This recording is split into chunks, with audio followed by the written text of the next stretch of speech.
Now, if you remember, we talked on Friday about the terrible stabbing death of a 16-year-old Dunedin student, and now a 13-year-old is being held on a murder charge.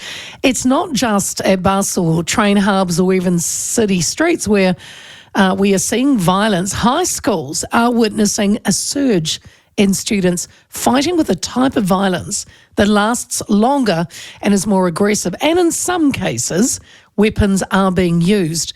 The head of a group representing principals says violence between students was becoming more acute, leading to serious injuries or possibly worse. Secondary Principals Association President is Vaughan Couillault, and a friend of the show joins me again. Hello, Vaughan. Kia ora, how are you? I'm great. Look, thanks for your time, Vaughan. And it is disturbing to hear the violence level between some students is stepping up. Can you tell me what weapons you know have been used? Yeah, it's hard to say whether it's between students, but what we're seeing is that when conflict arises, that it's escalating faster. It's not being resolved as it was when I was a young fella, where as soon as someone fell down, that was it, the fight was over. It goes on a bit more, and in some cases, outsiders are called in from a reinforcement perspective, and it's generally those outsiders that bring the weaponry with them. There's not too much stuff happening on school grounds involving weaponry and that type of assault, although we have seen cases, particularly through social media, where prolonged assaults are videoed. But what I'm deeply concerned about, and so are my colleagues, is the way that these fights are sort of moving to sort of the edge of school's jurisdiction. So by that I mean either physically, it's the park 3 blocks down, or from a chronological point of view, it's in 2 or 3 hours after school finishes, when all of the important grown-ups in that school student's life are sort of gone for the day.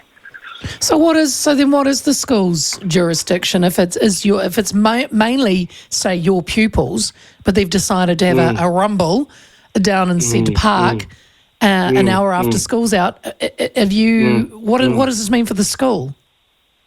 Yeah, and the short answer to that, which is a bit of a cop-out, but the reality is it depends.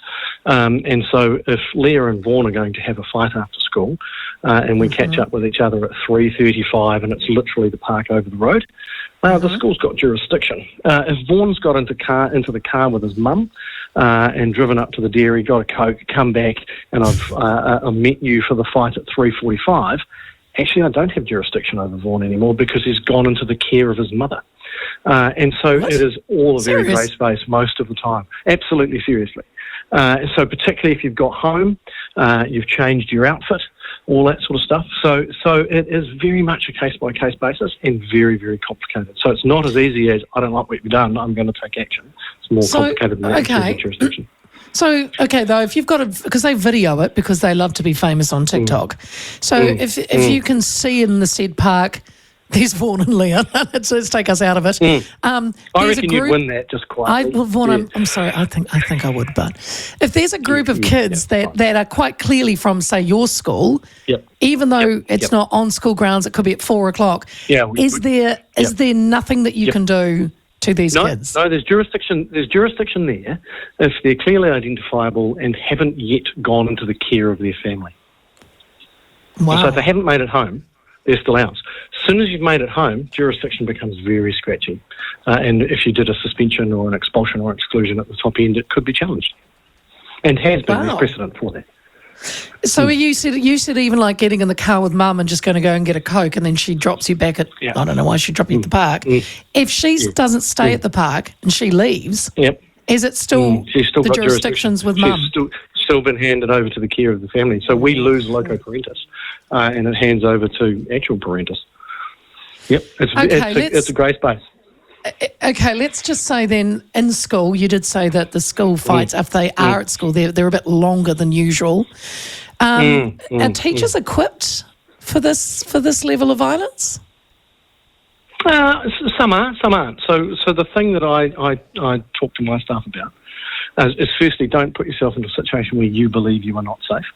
but also it's about skill set and mandate. So those two things have to align. So if you've got mandate to intervene on a particular situation, whatever that situation is, be it violence, be it theft, be it a vaping offence, whatever. If you've got mandate, that's good, but also you need that skill set. So if you're moving into a space where you don't think you've got the capacity to de-escalate, then don't. Observe and report and get the senior staff members, the deans, the middle leaders who have got that skill set and mandate. And to be fair, most students, when they're engaged in antisocial behaviour through conflict, will rapidly attempt to de-escalate when a grown-up comes along. It is possible to do when they realise that the grown-ups are there. And it's the realising the grown-ups are there because they've got themselves into a heightened state of distress that is quite problematic.